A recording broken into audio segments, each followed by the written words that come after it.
Well, this is how we were feeling in the room, you know? And this is how I feel a lot of the time. This is one of those songs that is a good friend of mine, honestly. It keeps me company because going to the river just to watch it pass by, you know, I get down, I get up, I get whatever, but that's just a baseline feeling that makes me feel safe and warm and like anything can happen and it'll be all right. What's your train track? Hey man. Hey, how's it going? Really good. Thank you so much for doing this. Yeah, of course. I'm sorry. Yeah, thanks. How are you? I'm really good. We're on a train, you know? Train sold out show last night. Yeah, it was super fun at the George Tavern. Iconic, right? Yeah, it was sick. It was really cool. Did you know much about that place before you played it? No, but then pulling up, I learned I was talking to the people there about it, and it's just such a sick place. It reminds me of a lot of places that I play in Los Angeles. So. You obviously came up through that kind of scene. Yeah, just playing in bars, you know? Let's jump in. Number Sweet. one. What's your first train track? It's got to be Folsom Prison Blues. Great song about a train, you know? If we're going to do a train thing, I think we better do the train thing, right? Yeah. Let's do this. Yeah. I mean, it's Straight away. I'm in. classic. I mean, to me, it's like the immediacy of the writing, the performance, classic, the guitars. I just love Johnny Cash. Johnny Cash obviously a huge influence to you. Oh, yeah. Absolutely. American recordings obviously being somewhat referential Oh, yeah. to Johnny 100%. Cash, right? Yeah, absolutely. I love Johnny Cash. He's on my Rushmore of artists of all time for sure. I think that I just love his style of everything that he's ever done. So Who else is on that Rushmore for you? it's like maybe like Johnny Cash, Nirvana, Black Sabbath, and like Springsteen. Cool. Big spread there. That's nice though. Big hitters though. Yeah. This is great. This feels like the train song. And the little riff, just disgusting. I cover this song with my band sometimes in Los Angeles, which is always fun because I just love it. It's great. And you know, I like how it's like, I think it's 4 or 5 verses, and they're just one after the other, simple form, great, tells the whole story. What's the story? Where did it come from for him? Well, you know, it's just a story about, you know I can't be free, but those people keep moving. That's what tortures me, man. It's all in the song. It's like every verse is just exactly what it is. And I just think, you know, all you gotta do is put it on and it's immediate. It's one of those great songs, so. It's a real chuggy one though, right? You can't not. Well, it's got that train beat, you know? It's got that train beat, that's for sure. And it's just a classic song. Is this what you grew up on, this kind of thing? I mean, some of it, yeah. I mean, definitely. I grew up on like a lot of Johnny Cash, a lot of Springsteen, and then like a lot of emo stuff and punk stuff. But this is like one of the most punk songs of all time to me, you know? Gets Written you moving. from prison. Yeah. Watching a train go by. You can just hear that thing and you're just like, it's like, you wish you just weren't locked up, you know what I mean? But it's just such a good song. And every single verse it's just like a new piece of the story and it's all just great. I just love how resigned it is too. It's like, I'm stuck in here, shot a man just to watch him die. I know I can't be free, but it tortures me, you know? It's like, and I just feel that, I don't know. I just think it's straight to the heart. I think as a storyteller, like, I mean, your Rushmore musicians there. Of like, Yeah. You know, having Springsteen.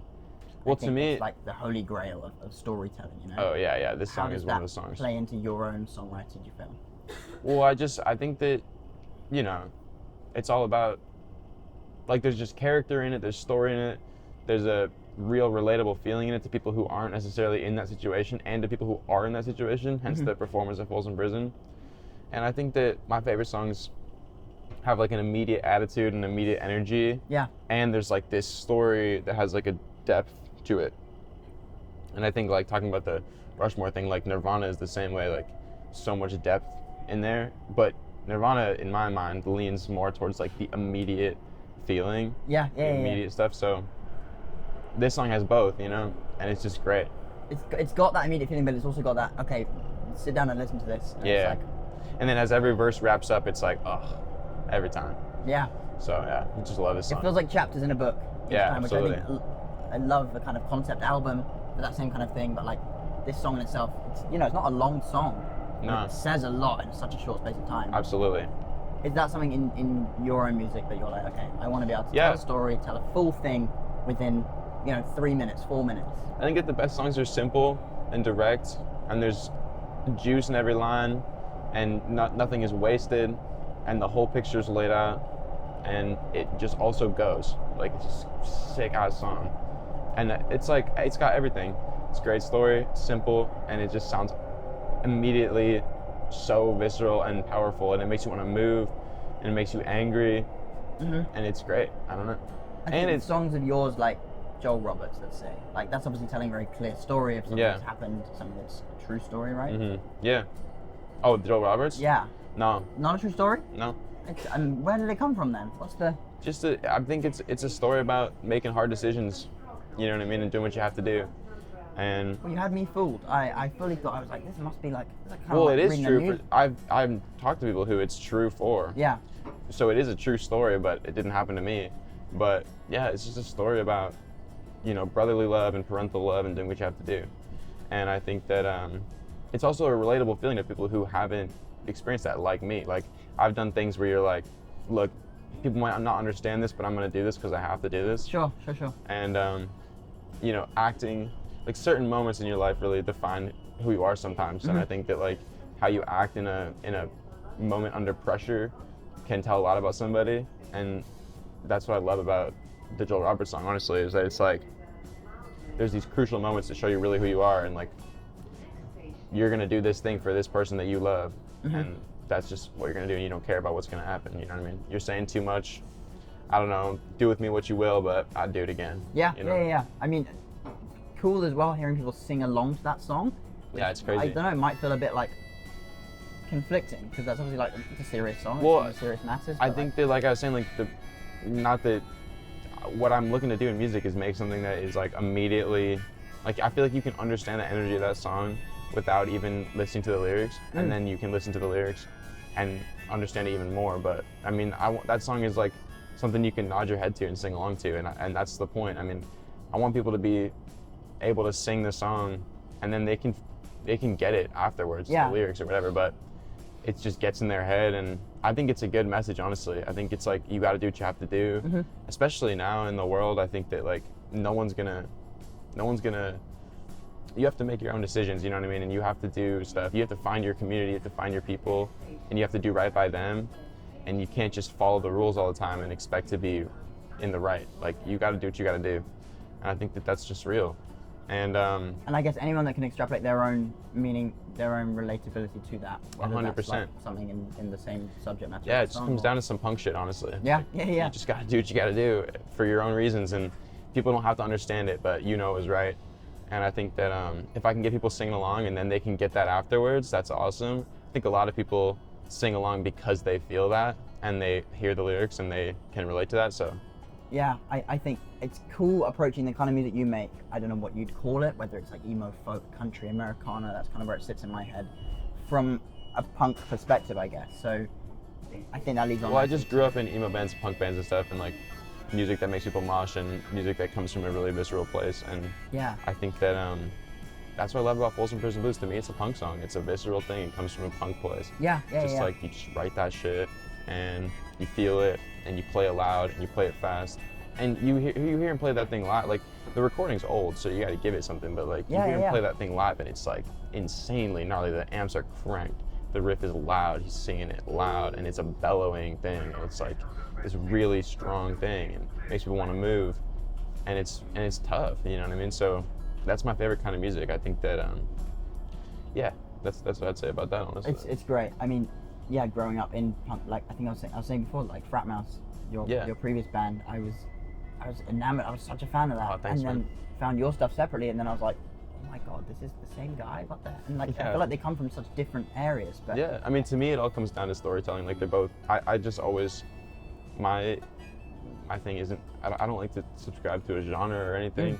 I think that for me, it's like you write a song that says something that you really viscerally feel, and you be as honest as you can on the page, and then you turn up your amp and you go out there and you play it to your friends. And you see what happens, and you just do it for yourself, and it just gets it off your chest. And I think that like that's my favorite thing about music. That's why I've always loved music, and that's why I feel so blessed to get to play it so much now, because I get to live in that. And I think that like that's just the shit, man. You just get in there and you write your thing, how you feel about exactly what you're going through. And when I was doing Frat Mouse, it was like stuff that a 17-year-old was going through, you know, and that's awesome. And I think that that's sick. And I was playing to other 17-year-olds and people older and younger. And I still do that, but it's just like, now I'm writing about stuff that I'm going through now as as like an adult, and it's sick. And I still turn those amps up, and like Joel Roberts is loud live, and because that's how I feel the music. Like I just think music is really powerful, and I feel like when you're being honest and you're writing about real stuff, you just want to play it loud and you want to play it hard. So I love the way you speak about that. That's really beautiful. I want to kind of, I think it relates nicely to your next, what's your next train track? My next train track is Heart Tattoo by Joyce Manor. You feel me on this? You got the heart tattoo. I want it to hurt really bad. That's how I know it's real. A real tattoo. Oh, it just goes off, right? Dude, it just goes off. This is one of those songs, like, I'm saying, just visceral. And I love the lyrics on this because it's just as direct. And I feel like it doesn't have to be, like, super deep, but it is deep. I want it to hurt really bad. That's how I'll know it's real. Fuck yeah, that's what I'll have. That's what I'll do. I'll get a heart tattoo. I just feel that. I'm just gonna do some shit. Have you seen this Hell song? Yeah. What was it? I have, actually. I was blessed to see them live, and I fucking went nuts. Yeah, I just love this song. I love this whole album, and I love this whole band's discography or whatever, but this song, I just play this in the car and I just go crazy.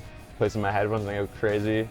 You know, me and my friends have just like moshed alone in our rooms to this. Like, this thing just makes you want to get up out of your seat. Oh, it's so good. You know what I mean? I just love it. It's just great. And I just think those are the best songs, you know? It has that good mix of like something to say. What do you want me to say? It's never going away. You know what I mean? This is who I am. My heart tattoo. I just love that song. This is one of my favorite songs of all time. This is so good. I don't know that much about this band though. Oh really? This is so good. What's the story?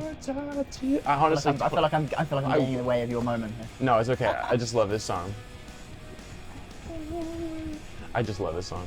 I honestly wish I knew more about the band. I just listen to them all the time. Yeah. Maybe that's like No, that's cool. goofy or whatever. I couldn't tell you much about them. I've seen them. They're amazing. They're like a staple emo band of all time though. So, you know, I've been a fan for a long time. But I mean, I just grew up on this shit and I just love it. And I think the lyrics are perfect. You know. Oh my God, the pick's great. The drums are crazy. The guitars are awesome. This, like, you play this in a room, any room, and it's going off. Yeah. Have you covered this? No, I should. I feel like you should. I should. I got the tattoo, man. I feel like you've got it. Oh, this is so good. I'll get a heart tattoo. And then the guitar solo, dude, come on. Like, I think there's nothing better, like. I mean, I just grew up stage diving to shit that sounds like this. This is the shit. This makes you want to get up on stage and huck yourself off of it and do a fucked up backflip and kick somebody in the head. Like, this is awesome. Just It's love so this shit. good. Yeah. Yeah, I think there's nothing better. I mean, I love bands like Modern Baseball, Front Bottom, Oh, yeah, like yeah. Mom G. It's all in that Huge same fan. world of like. Yeah. I mean, just that was like- what inspired the Frat Mouse thing, and I still feel that, like, it's that like a great lyric, honest lyric about a visceral feeling, and then a song that just kicks ass. Fuck yeah, you know what I mean? I don't think you can beat it. You can't really top that, can you? No, you can't. It's the best. I don't even want to talk over this. I just want to. I know. It makes me want to do a rock out. backflip, dude. I swear to God. Can you do a backflip? No. No. That'd be sick. My good friend Nick Strawbach, shout out, lead singer of Fat Evil Children, he can do a backflip. Okay. And it's sick every time. I'm always like, dude, do it. And he's like, all right, he stands up and just, I feel like no one that can do a backflip doesn't do it at any given opportunity. well, Like, you're gonna do it. Well, right? he's like, you know, he's sick about it. He's Yeah, like, okay. he's like, like whatever. And then he just hucks it. It's fire. Yeah. Okay, what's your next train track? Oh, well, we're gonna take it down a little bit. Okay. Make Me Down a Pallet on Your Floor by Mississippi John Hurt. Now, this is the same. You're gonna have to, it's the same. Immediate. You're in a spot. The thumb, you can hear the punk in his thumb. You know what I mean? You can hear like the rhythm is so visceral. Again, it's and chuggy, so right? tight and chuggy, and it's just tough. And then, but he's smooth with it. And you know, it's a love song, but not in a way where it's like, oh, baby, this and that. It's like, let me sleep on your floor. Just make me a pallet down your soft and low. Make me a pallet on your flow. Ugh. This song has been covered so many times by so many people. Well, it's a classic. I don't know who wrote it. I think it's just like one of those classic folk songs where it just is like it's like in the canon or whatever. Yeah. I mean, I play this song all the time. I play it like, I love to pick this song. Maybe I'll pick it later. Oh my God, I love that. We'll get a video. That would be amazing.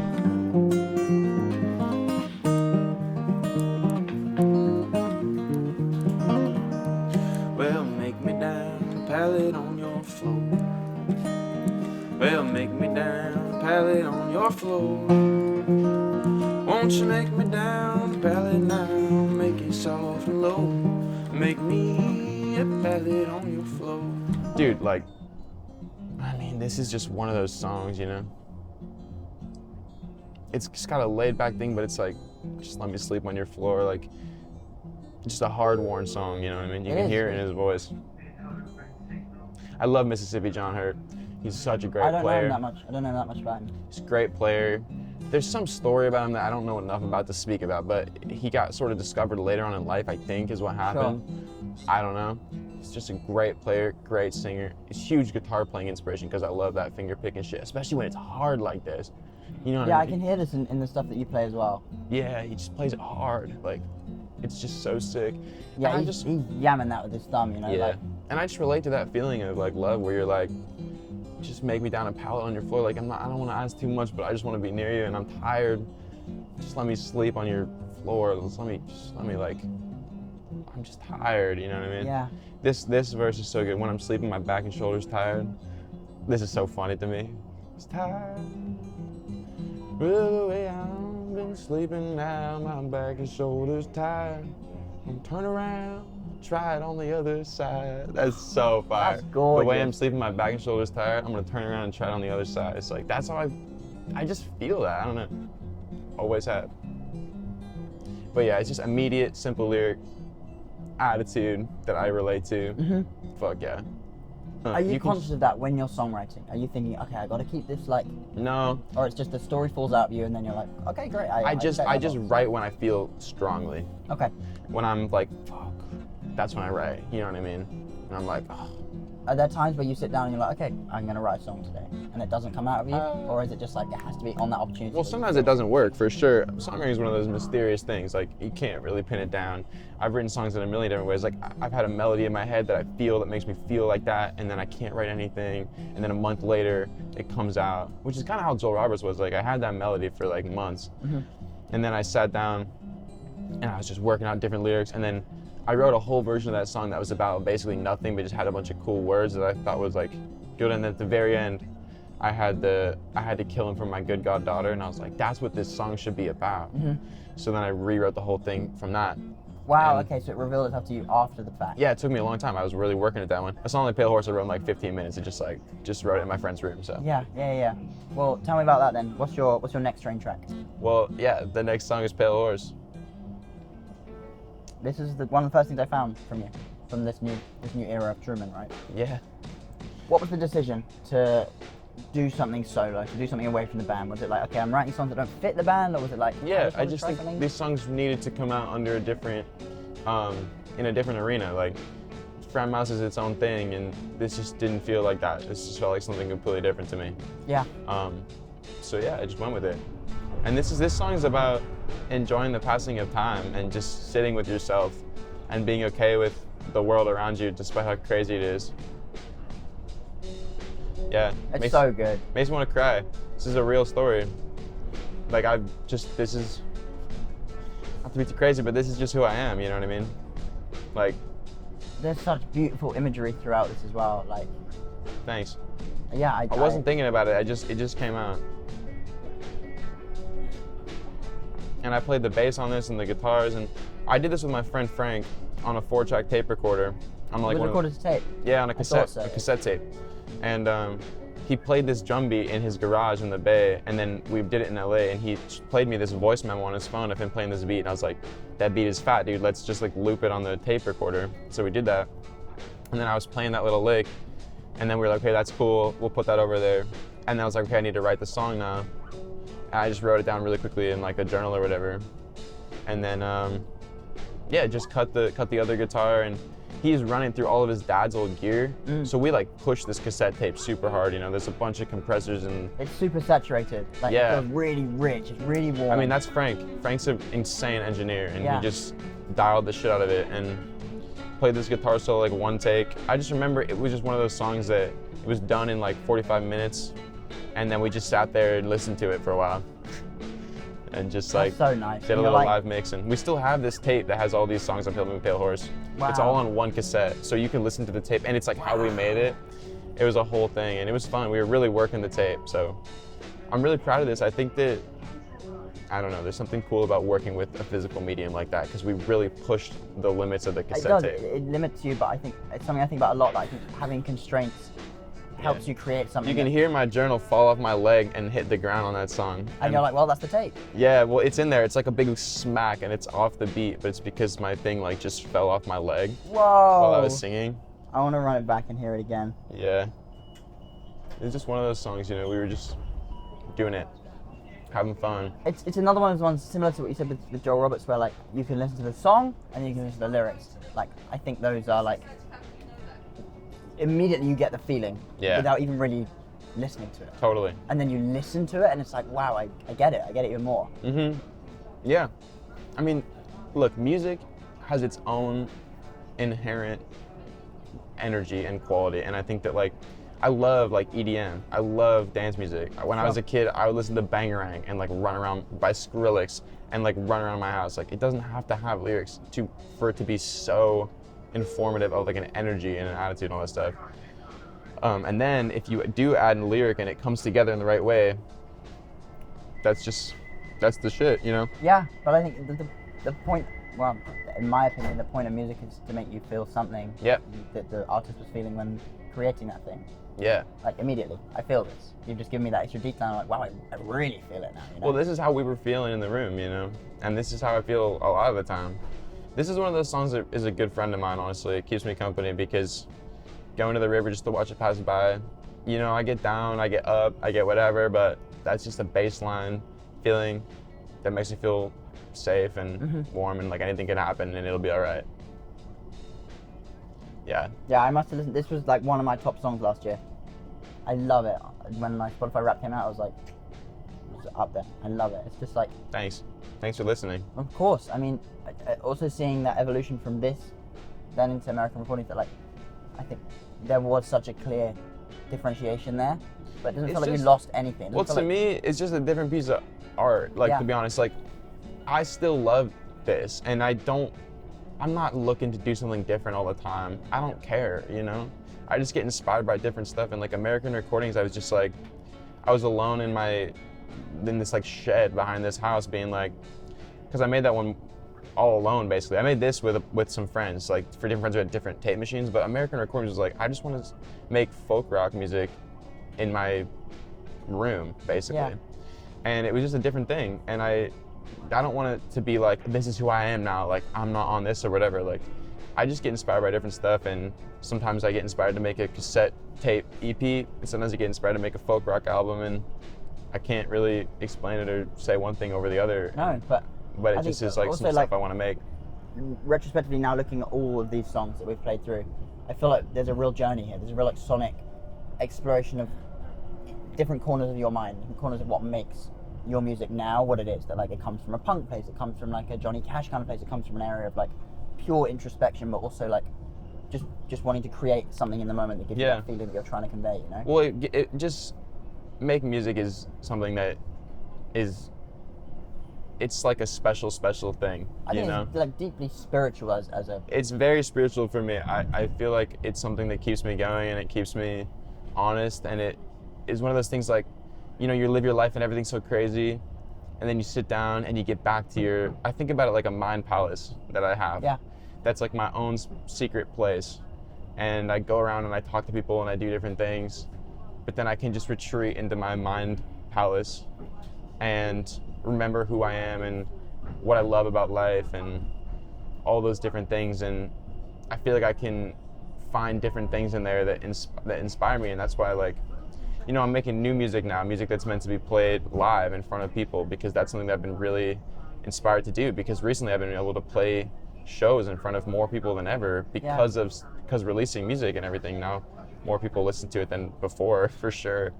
So yeah, I've just been trying to make music that is meant to be played live, and that's a whole different thing. And after that, I'll probably be into something else. But it's just letting that journey take you wherever it takes you, you know? Yeah, I just make the music that I have to make the moment, and I don't set any rules for myself, and I just do it, because if I don't do that, then I'll lose something that I love. I'll lose like a piece of myself. Like it's really is something that I do for my own mental health. Not I do it for my own mental, and I just do it for something for me.